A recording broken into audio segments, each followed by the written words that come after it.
क्या आप पूरे मोहल्ले से मिलना है क्या? जल्दी करो, हमें देर हो रही है। हमारे घर में भी रस्में होती हैं और ये सब तमाशा करने का समय नहीं है। आन्या अपनी सास की बात सुनकर दुखी हो जाती है पर कुछ बोल नहीं पाती। सुधीर और सुमित्रा नम आंखों से अपनी बेटी को दूर जाते हुए देखते रह जाते हैं। आन्या अपने ससुराल आती है और पूरे घर को बहुत हैरानी से देख रही होती है कि तभी सारे मेहमान वहां से चले जाते हैं। आन्या कार्तिक से पूछती है, सभी मेहमान चले गए अचानक से? मुझे लगा था कि अभी और रस्में होंगी। हाँ, यहाँ सभी प्रोफेशनल और बड़े लोग हैं, सभी अपने काम में रहते हैं, इसलिए सब चले गए। कल से सबको काम पर जाना होगा, पर तुम चिंता मत करो, तुम्हारी बात सुनने के लिए मैं हूं ना। अगली सुबह आन्या नई लाल रंग की साड़ी पहनी, चूड़ा पहने, गहने से लदी सज धज कर तैयार होती है और किचन में जा रही होती है। तभी मीना उसे देखकर रोकती है। ये क्या पहन रखा है, इतना चटक रंग और ये सारे गहने? क्या शोपीस बनकर घूम रही हो? तुम किसी प्रदर्शनी का हिस्सा नहीं हो। ये मेरी साड़ी है मम्मी जी, क्या खराबी है इसमें? ये शोपीस बनकर मत घूमो और ये सब उतार कर आओ। अगर किसी ने देख लिया तो हमारी बेइज्जती हो जाएगी। और तुम यहाँ रसोई के पास क्या कर रही हो? आज मेरी पहली रसोई है मम्मी जी, तो मैंने सोचा कुछ बना दूं सबके लिए। हमारे यहाँ बहुत सारे नौकर हैं, सभी 11 बजे तक उठते हैं, फिर नाश्ता करके काम पर जाते हैं। और ये गरीबों वाली रस्में जहाँ बहू पहले दिन खाना बनाती है, यहाँ नहीं चलेंगी। ये सब घर पर ही छोड़ के आना था। हमारे घर का एक स्टैंडर्ड है जो तुम्हें समझना होगा। तभी कार्तिक वहां आ जाता है और मीना की बात सुन लेता है। मम्मी क्या हो गया? आन्या को ये सब नहीं पता था। क्या हो गया अगर वो किचन में खाना बना लेगी तो? तुम बीच में मत पड़ो, तुम अभी से इसे बिगाड़ रहे हो। आन्या, तुम माँ की बात का बुरा मत मानो और चलो यहाँ से। कार्तिक बिना कुछ और सुने आन्या को उसका हाथ पकड़कर कमरे के अंदर ले जाता है। कमरे में बैठकर अब आन्या अपने मायके को याद करती है। आन्या अपने मायके के छोटे से पर प्यार भरे किचन में अपनी दादी रेखा के साथ मिलकर सब्जियां काट रही होती है। सुमित्रा दूसरी तरफ रोटियां सेक रही होती है। तीनों मिलकर खुशी खुशी काम कर रहे होते हैं। मेरी आन्या तो लक्ष्मी है, जिस घर भी जाएगी उस घर को अपनी मेहनत और संस्कारों से भर देगी। इसे किसी चीज की कोई कमी नहीं होगी। सही कहा माँ जी, इसे तो सब काम आते, इतनी समझदार है कि पूछो मत। बस करो माँ और दादी, आप दोनों भी ना। मेरी इतनी तारीफ मत करो, नहीं तो मुझे नजर लग जाएगी। अरे पगली, अपनी बेटी को नजर थोड़ी ना लगती है।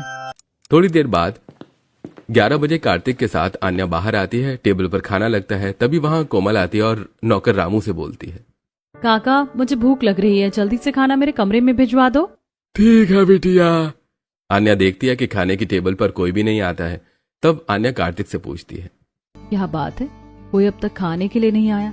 आज किसी को खाना नहीं खाना है क्या? हाँ, वो इसलिए क्योंकि यहाँ सब खाना अपने अपने कमरे में बैठकर ही खाते हैं, इसलिए कोई भी टेबल पर खाने के लिए नहीं आया है। क्या कोई साथ में बैठकर खाना नहीं खाता क्या? अरे नहीं नहीं, कोई साथ बैठकर नहीं खाता, पर तुम चिंता मत करो, मैं तुम्हारे साथ ही बैठकर खाऊंगा। दोनों साथ में बैठकर खाना खाने लगते हैं। तभी आन्या मन में सोचती है, हमारे यहाँ तो इतने पकवान भी नहीं बनते थे, यहाँ तो कितनी सारी चीजें बनी है, सब कितना अलग है यहाँ। तभी आन्या को याद आता है उसका मायका। आन्या अपने मायके के घर में अपने पूरे परिवार के साथ सुधीर, सुमित्रा और गोलू के साथ बैठी है। सभी जमीन पर आसन बिछाकर खाने के लिए बैठे हैं। खाने में सूखी सब्जी और रोटी बनी है। वाह सुमित्रा, क्या लाजवाब खाना बनाया है आज तुमने। सच में ऐसा स्वादिष्ट खाना तो किसी 5 स्टार होटल में भी नहीं मिलता। हाँ, माँ पापा बिल्कुल सही कह रहे हैं। ये सूखी सब्जी और रोटी ही मुझे सबसे ज्यादा पसंद है। ये पकवानों से कहीं ज्यादा स्वादिष्ट है। माँ आप कितनी अच्छी हो, आप जो भी बनाती हो वो सबसे अच्छा होता है। पूरा परिवार खुशी से साथ में बैठकर खाना खाता है। कुछ दिन ऐसे ही बीत जाते हैं। कार्तिक भी काम पर चला जाता है। पूरे घर में लोग आपस में भी कम बात किया करते थे। आन्या अपने घर की बालकनी से नीचे देखती है, जहां सड़क पर महिलाएं आपस में एक दूसरे से हंस हंस कर बात करती हैं। थोड़ी दूर एक बालकनी में एक पति पत्नी साथ में चाय पी रहे हैं और एक दूसरे से बातें कर रहे हैं। ये सब देखकर आन्या मन में सोचती है, ये लोग कितने खुश हैं, इनके पास एक दूसरे से बात करने के लिए, चाय पीने के लिए, हंसने बोलने के लिए लोग हैं। और एक मेरी जिंदगी जहाँ इतना बड़ा घर है, इतनी दौलत है, पर बात करने के लिए कोई नहीं। मैं यहाँ बिल्कुल अकेली हूँ। तभी आन्या की सास मीना पीछे से आती है और उसे बालकनी में खड़े देखकर बोलती है, ये क्या, तुम यहाँ से सबको देख रही हो? क्या अच्छा लगता है कि इतने बड़े खानदान की बहू होकर ऐसे ताक झांक करना? तुम्हें ये सब शोभा नहीं देता। ये सब छोटे घर की आदतें थी, वहीं तुम्हें छोड़कर आनी चाहिए थी। और तुमने ये इतना सिंपल सूट क्यों पहना है? ऐसे तो हमारे घर के नौकर भी नहीं पहनते। किसी ने देख लिया तो हमारी नाक कट जाएगी। इसे जाकर अभी बदलो। आन्या चुपचाप अपनी सास की बात सुनती है और उसका चेहरा उतर जाता है और वो बिना कुछ बोले वहां से अपने कमरे की ओर चली जाती है। शाम को कार्तिक घर आता है। तब आन्या कार्तिक से बोलती है, सुनिए, मैंने भारी साड़ी पहनी थी तो भी मम्मी जी ने मुझे टोक दिया था। अब मैंने हल्का सूट भी पहना है तो उन्हें ये भी पसंद नहीं आ रहा है। मैं क्या करूं अब? तुम थोड़ा एडजस्ट कर लो आन्या। तुम्हें कुछ नहीं समझ आए तो माँ से पूछ लिया करो, मैं इतना नहीं बोल सकता वरना माँ गुस्सा हो जाएंगी। अब आन्या परिवार में घुलने की कोशिश करने लगी थी। एक दिन आन्या के पिता सुधीर और भाई गोलू आन्या के ससुराल आते हैं। दोनों ही बहुत सादे कपड़े में होते हैं, तो बंगले के गेट पर ही गार्ड से बोलते हैं, हमें अंदर जाना है, मेरी बेटी आन्या इस घर की बहू है। गार्ड रमेश उनका साधारण हुलिया देखकर तुरंत मीना को कॉल करता है। मीना सब कुछ सीसीटीवी कैमरा में देखती है।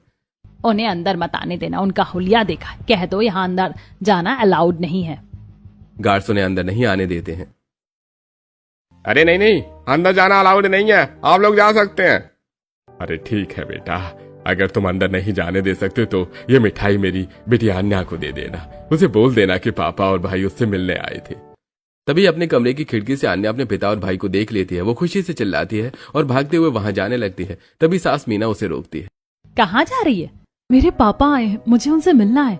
तुम अब इस बड़े खानदान की बहू, तुम ऐसे किसी से भी मिल सकती हो क्या? तुम्हारे पिता की हालत देखो, तुम ऐसे उनसे मिलने जाओगी, लोग क्या कहेंगे? हमारी क्या इज्जत रह जाएगी? हमें अपना स्टैंडर्ड भी मेंटेन करना है। और मीना उसे अपने पिता से मिलने नहीं देती। आन्या वहीं खड़ी अपने पिता को दूर जाते हुए देखती रह जाती है। फिर से आन्या अपने मायके को याद करती है। घर में शादी की तैयारियां चल रही हैं। आन्या अपने पिता सुधीर के साथ मिलकर बाजार से सामान लेकर आती है और उन्हें पैक करने में मदद करती है। मेरी बेटी तो इतनी समझदार है कि पूछो मत। तुमने अकेले ही सारी तैयारी में मेरी इतनी मदद कर दी। तुम देखना, जिस घर में भी तुम जाओगी उस घर को खुशियों से भर दोगी। तुम हमारे लिए लक्ष्मी हो बेटा। हाँ बेटा, तुम्हारे पापा बिल्कुल सही कह रहे हैं। तुम हमेशा खुश रहना। हमने तुम्हें जो संस्कार दिया उन्हें कभी मत भूलना, और अपनी माँ को भी भूल मत जाना बेटा। और दूसरे दिन फोन कर लिया करना, मैं तुम्हारे बिना रह नहीं पाऊंगी। अरे माँ पापा आप दोनों भी ना, मैं आप सबको कैसे भूल सकती हूँ?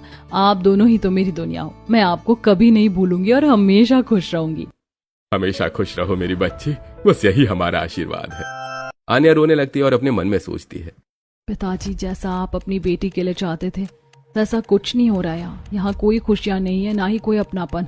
बस आपकी बेटी सोने के पिंजरे में कैद है।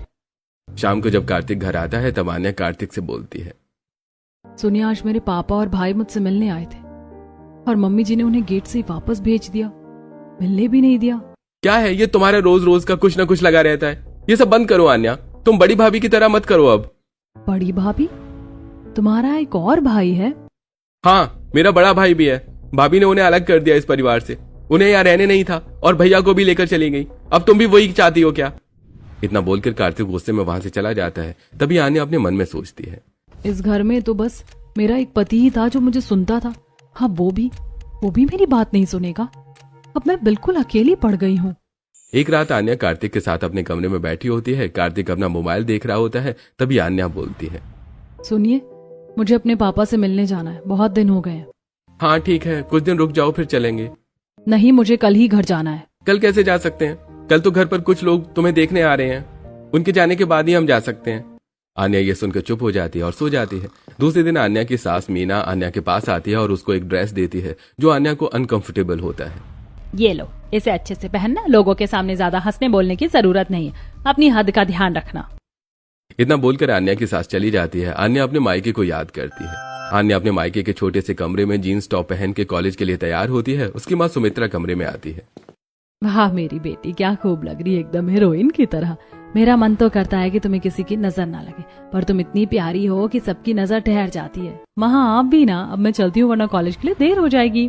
अपनी आन्या मनपसंद पोशाक में आत्मविश्वास से भरपूर कॉलेज के लिए निकलती है।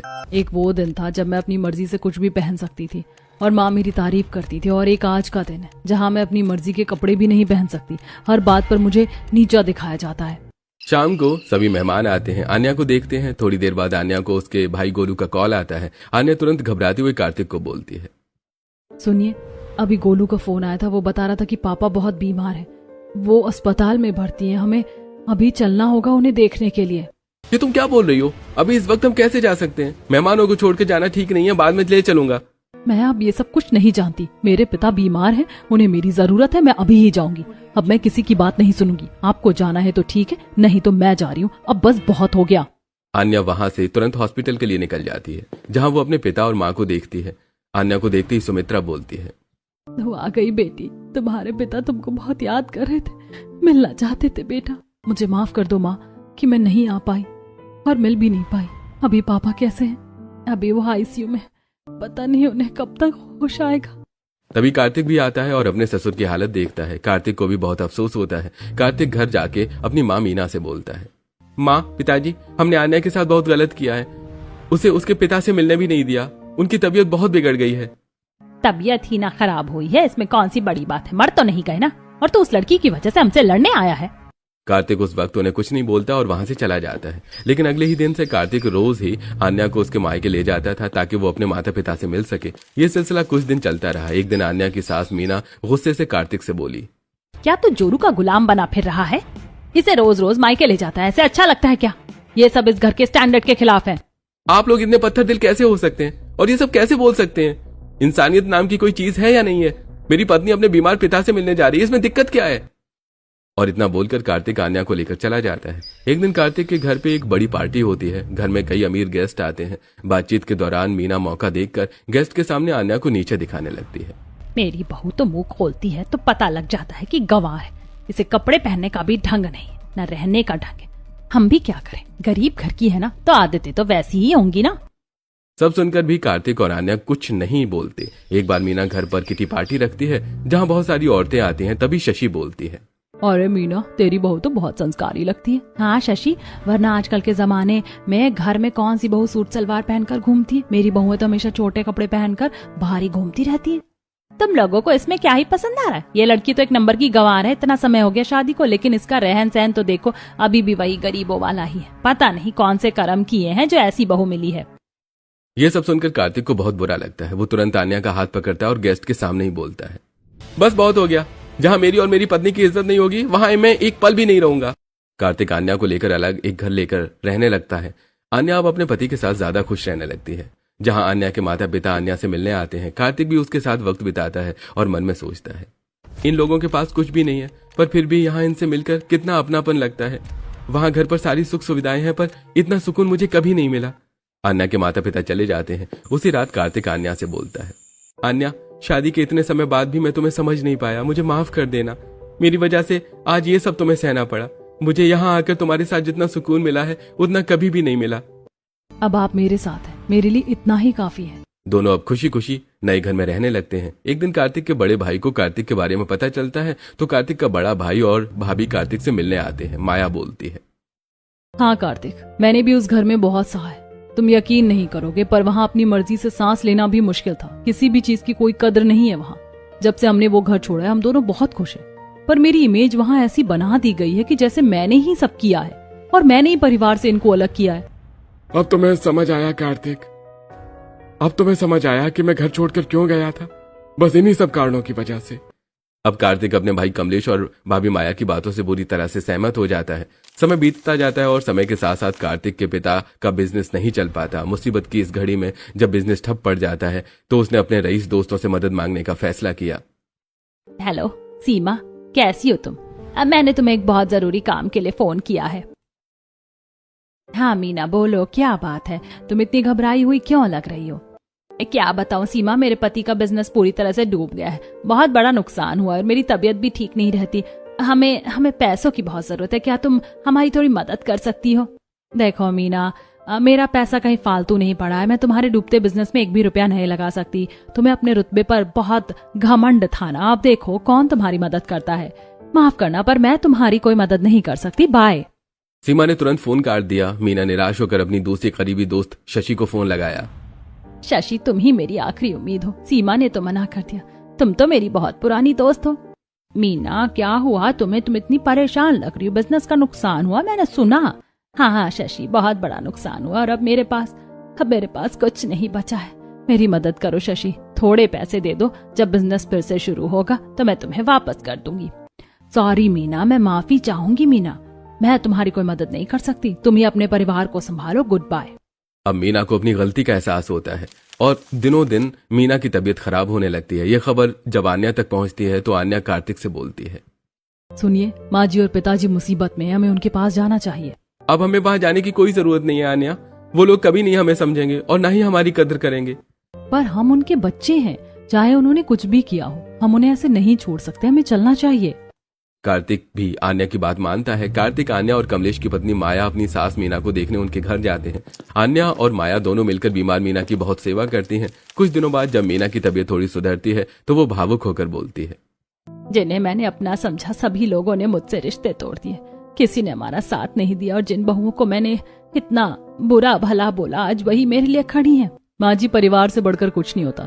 दौलत और रुतबा सब यहीं रह जाता है, पर परिवार हमेशा साथ रहता है और हर मुश्किल में एक दूसरे का सहारा बनता है। हमने भी इस घर में बहुत कुछ सहा है, पर हम आपसे कोई बैर नहीं रखते। हाँ माँ जी, साथ मिलकर रहना कितना जरूरी है। आखिर परिवार ही एक दूसरे के काम आता है। मुझे माफ कर दो बेटा, तुम सब मुझे माफ कर दो। माया, मुझे एहसास हुआ कि तुम गलत नहीं थी, मैं थी जिसने तुम्हें गलत समझा। मुझे अब अपनी गलती का एहसास हो चुका है। मैंने तुम सबको बहुत दुख दिया। कार्तिक, कमलेश, तुम दोनों वापस घर आ जाओ बेटा। मैं वादा करती हूँ कि सब कुछ पहले जैसा नहीं रहेगा। माँ, हम जहाँ हैं हम वहीं रहेंगे, पर आप चिंता मत कीजिए। हम आपसे मिलने आते रहेंगे और हम सब मिलकर बिजनेस को भी ठीक कर देंगे। हाँ माँ, हम रोज आपसे मिलेंगे, पर हमारा अलग रहना ही हम सबके लिए बेहतर है। मीना और मनोज को अपनी गलतियों का एहसास होता है। अब कार्तिक और